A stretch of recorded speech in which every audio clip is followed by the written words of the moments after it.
Welcome to the Couch Scouts Podcast. We provide league-winning analysis, advice, and tools to help you dominate your league and build a dynasty. Scout, draft, win. Here's your host, Matt Cooper.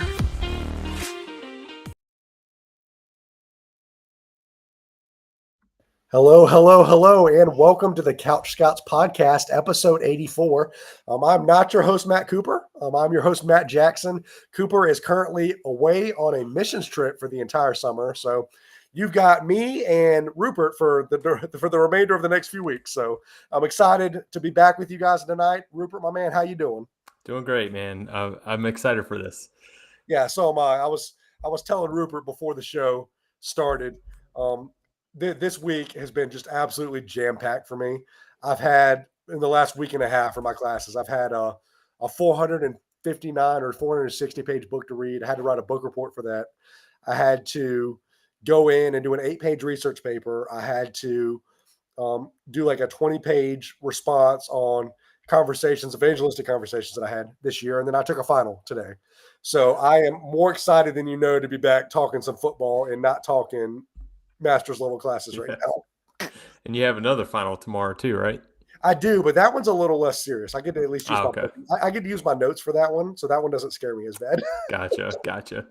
But we are not here to talk about my horrific schooling experience right now. We're here to talk some fantasy football with you guys, and I couldn't be more excited to be continuing our two-week discussion. We started this last week looking at NFC players that have seen their stocks rise and fall over the last few weeks post NFL draft season. We had some NFC winners and losers for you guys. With Rich Dotson was on the show with you guys last week. That was just absolutely crazy. I'm really upset that I missed that show. That was a blast.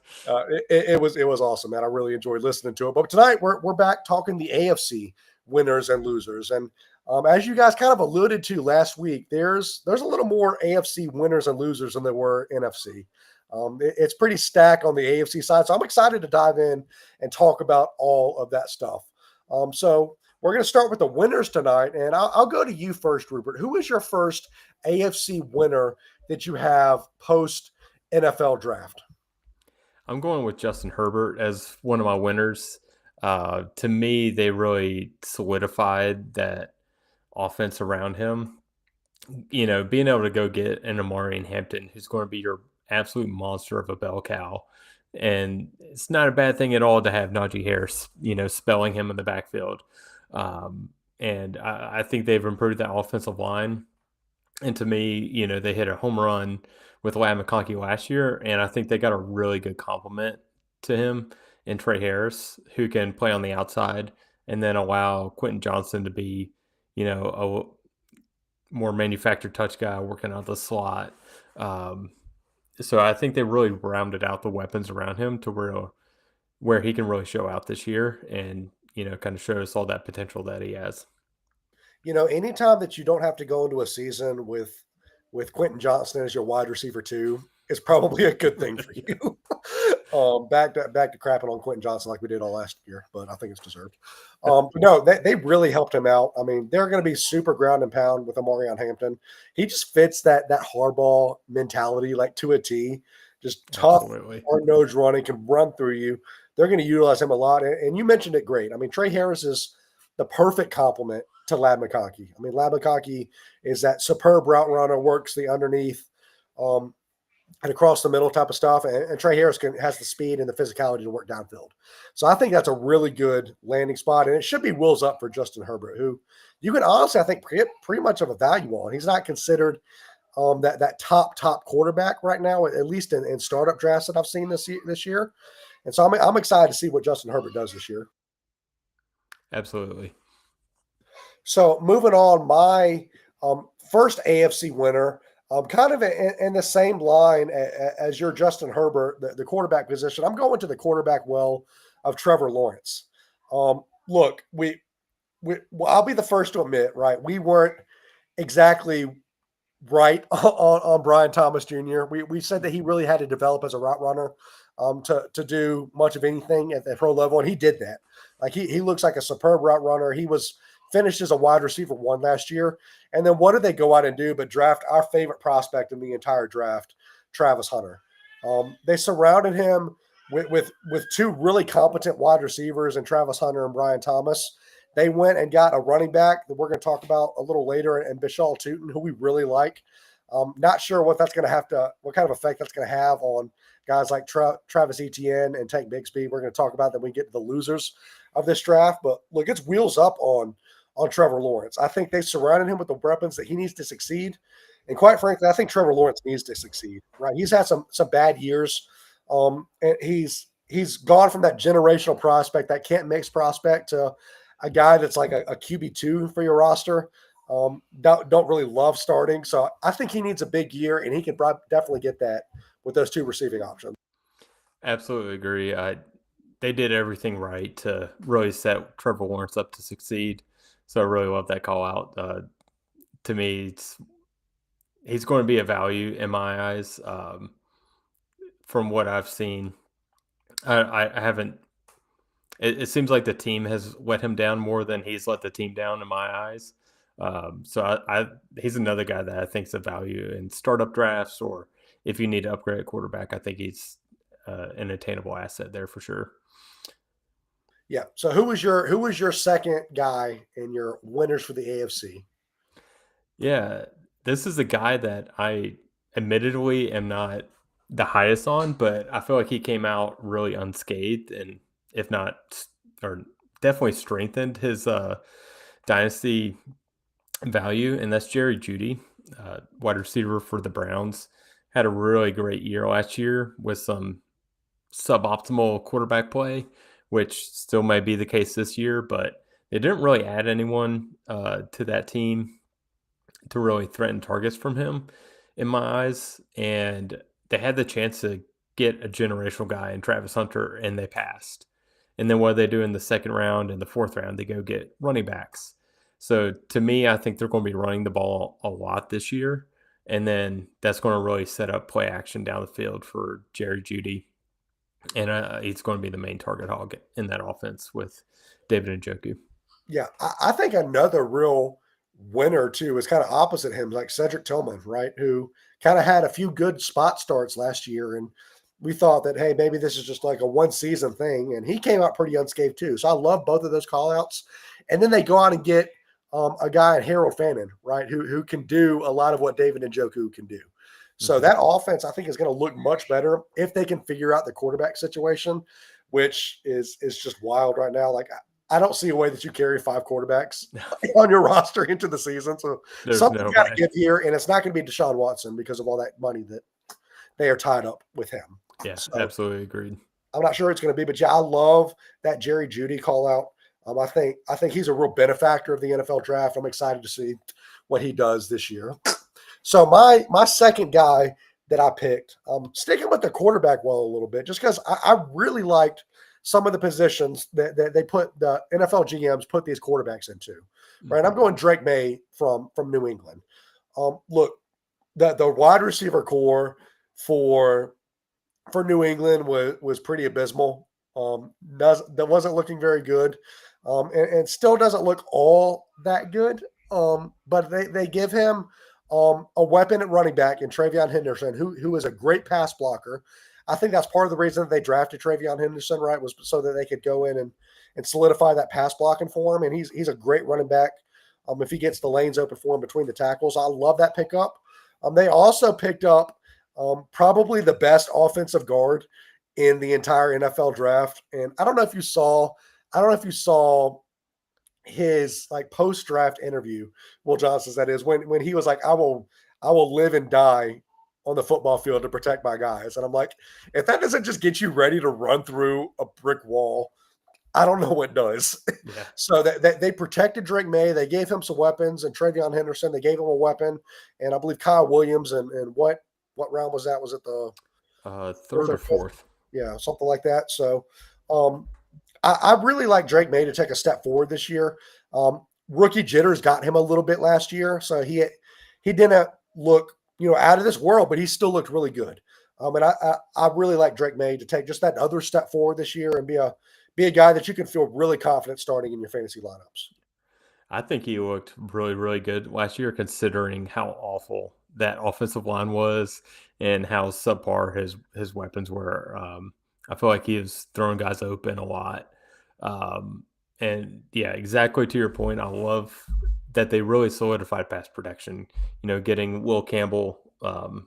Did they say if they're playing him at left tackle or not? I have not heard. Yeah, Will Okay. Campbell. I called him Will Johnson. I meant Will Campbell, Yeah. but you know what I meant. Yeah. Will Johnson. And then the absolute best pass protecting running back that I've ever seen, and Travion Henderson. So really love what they did there. I'm in total agreement. I think they got some guys now that can get open early on routes with Diggs and Williams, and was it Keyshawn? Is it Butte? Keyshawn Butte. He was a guy that kind of surprised me last year. Really flashed a bit. You're not a big Devy guy, but he was a guy that was a Devy household name for years. Yeah. And then just never lived up to that expectation. So I'm glad he looked good last year, because us Devy players were waiting on that for a while. Yeah. I had remembered that name, so I scooped up a couple shares from waiver wire and was pleasantly surprised to see some of his tape last year. So I think they have the guys that can take that next step. And then anyone that's been following the podcast for a while knows how much I love Javon Baker. So I'm really hoping he gets a chance this year. Just give him a shot. Right. Give him a shot. That's all he needs. Well, we're going to move on to AFC losers. But first, I want to tell you guys about all the stuff going on at Couch Scouts. We have a website. If you don't know that, then you might be a first-time listener, because we talk about it every week, right? CouchScouts.com.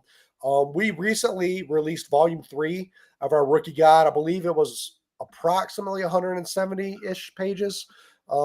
Lots of pages, lots of profiles. I know that there may still be some guys that are in rookie drafts right now, and this guide is just your ultimate cheat sheet to dominating your rookie drafts. If you don't feel like you had time to do the homework, believe me, we did hours and hours and hours of homework so that you can dominate your rookie draft.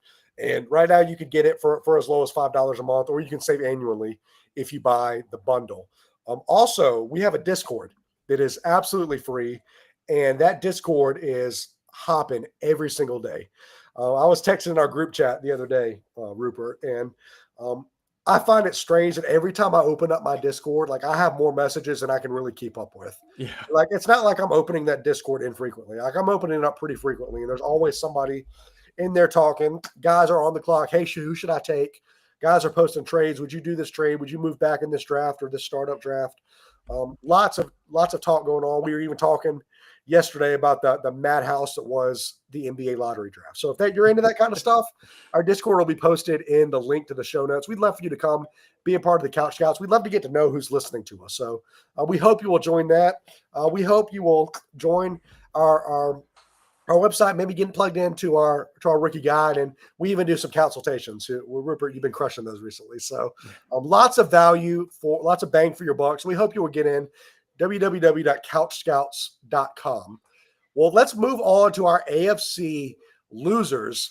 And for me, it felt like, I don't know, there felt like there were a little more losers than there were winners when I was picking this, Rupert. But I don't know about you. Well, we're going to hear from you first. Who was your first AFC loser this year? Yeah, I'm in total agreement. I feel like there's a lot less, guys that lost value from the draft on the NFC side. And on the AFC side, I feel like there's definitely a lot more where they saw their value tank. One of mine, which I'm personally sad about, is Ramondre Stevens, running back from the Patriots, signed a long-term deal, I think just over a year ago. So really thought he was an asset. I've always been quite high on him just due to he has had such quick feet in my mind for a guy that's 240, 250 pounds at running back. Pretty rare to see that kind of athleticism, being able to jump cut and everything. And they go out and get Travion Henderson, who admittedly compliments him perfectly. But it seems like the days of Ramondre Stevens being a bell cow, getting 20 plus carries is completely over. And low-key a little bit sad about that, but he is a really good thunder to Travion Henderson's lightning, and third down potential. So he's still going to have value there. So, don't sell him for pennies, but, you're probably not going to get anything more than a third for him at this point. Yeah, I think the days of Ramondre Stevenson having like 207, 210 carries a season is pretty gone. We knew going into this draft that Ramondre Stevenson was a guy that could really lose some value. He was playing on borrowed time anyway. Chances are if you drafted Ramondre Stevenson, you didn't have to pay that much for him.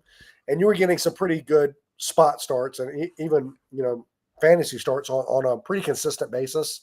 I hate that for him. I love the landing spot for TreVeyon Henderson, and we both know how much we love TreVeyon Henderson. So that was hard for Ramondre Stevenson. I would agree with you. I wouldn't sell him on the dollar, but he's definitely somebody that is not going to get you the value that you thought he was going to entering this season. My first guy that I chose is kind of a duel. I'm cheating a little bit, but they kind of play hand in hand, Rupert. And I chose Travis Etienne and Tank Bigsby. Looking at this, I think that Travis Etienne can potentially be the guy that sees his value lost more than maybe Tank Bigsby. They drafted Bashal Tutin, and he was the guy that Liam Cohen went in and got, right? That's Liam Cohen's guy. Travis Etienne has not shown a whole heck of a lot, especially last year. I know there's contract stuff. There's money tied to Travis Etienne. I get all of that. I think that, honestly, Bashal Tutin is a really good running back. We loved his film. We loved his scouting. And I think he complements Tank Bigsby really well. They're a power and lightning or a thunder and lightning type of backfield. And I don't know where this leaves Travis Etienne. He's somebody that is already experiencing a real tank in value. And I just don't see that getting any better. That backfield is so crowded now. Now we've already talked about with Trevor Lawrence that I feel like they're going to be throwing the ball way more now that they have Travis Hunter and Brian Thomas Jr. I just don't know how many carries there are for Travis Etienne in this offense anymore. So he was definitely a real loser for me. Yeah, I'm in total agreement. I think he only has one more year in his contract, and then they can get out. So to me, I feel like Etienne's on his way out the door, and it's just going to be Tank for probably 2 years, as a more of a power back, first and second down. And then Tutin's going to be their, dynamic threat that's going to stretch the defense, really put them under stress because of his home run ability, along with the home run ability they have on the outside with Hunter and Brian Thomas. So that can be a really, really dynamic offense with Tutin on the field. So I don't think there's really any way they can keep him off the field for too long. And I hate that because I was a real Travis Etienne guy, especially when he first came out of college. I know that Cooper wasn't, and Cooper's told us that, but he was a guy that I kind of liked coming out of college. I hate the career path that he's taken, but yeah, definitely a loser from this draft. Who was your second loser in the AFC? I went with Jaylen Warren. I feel like he's been a bit of a darling from some in the fantasy community, like thinking like they just need to get rid of Najee Harris and then Jaylen Warren can shine in the bell cow role. And that guy kind of got completely nuked with them drafting Caleb Johnson and basically saying he's the bell cow. Well, it lasted for a couple of days, right? Yeah, right. And they were like, "Oh, okay, never mind." Right, exactly. So, if you're holding on to him still on your roster, I just don't see too much there. So he's a guy that just saw his value completely tank in the last couple months. I could see a path where he gets still some of the goal line carries. But yeah, if anything, they're going to be splitting backfields with the price that they paid for Caleb Johnson. They're going to give him run. So Jaylen Warren, again, another one of those guys, right, that was working on borrowed time a little bit. And it just didn't work out for him. So yeah, great call out with Jaylen Warren. My last guy that I'm picking was Jaylen Warren's running mate that you just talked about, and Najee Harris, a real loser. He went to that Harbaugh offense to the Chargers, And everybody was like, okay, this might be like a good landing spot for him. Harbaugh's going to run him. He's going to get some really good carries, some meaningful carries. I was not one of those guys, Rupert. I was very much like, this isn't going to last. I thought that the Chargers were a great landing spot for a running back this year, so much so that I joined a league that Cooper commissions in, and he was like, hey, who on your team would you be interested in trading? Because he's trying to win a championship, and this is before the Chargers drafted Omarion Hampton. And I was like, I'll trade. I would like to package Najee Harris and somebody for some of your Devy pieces, right? Like, I could not wait to get Najee Harris off of my roster. Like, he was a guy that I didn't want to go into day 2 of the draft with him still being on my roster. So I offloaded him early, and thank goodness for that. Yeah, smart move. Because now he's essentially dead in the water, right? Like, Omarion Hampton is a bona fide stud. He's going to get all the carries in that roster. Najee Harris, I believe, is on a 1-year contract. Like, he's not going to be on that team next year. He was a placeholder in case they didn't find somebody. And believe me, they found somebody. So, Najee Harris took a huge hit for me, and hate that for him, but I love the landing spot for Omarion Hampton. Agreed. It's a funny call out how a lot of these are intertwined here. Yeah. It seems like if one guy stock is up, like somebody else that they were connected to, their stock is down. Yeah. Like exactly. It all works together. That's the funny thing about fantasy football, right? Rookies can drastically impact your drafts, and I think we saw that happen, especially for a few vets on the roster. That's all that we had for tonight for our AFC winners and losers. But Rupert, do you have anybody else that you want us to throw a little snippet at, or just kind of a honorable mention before we get out of here for tonight? This one's a little more for me. Jerome Ford, running back in Cleveland, getting nuked by getting 2 really good running backs drafted there. He's the guy that I threw some small trades out for, trying to bolster my running back position, and was it early last year? Yeah, and that did not pay off at all. Yeah. Now that they've drafted, and I'll just throw out there, like, I think that Dylan Sampson is going to get a lot more more run than people think he's going to.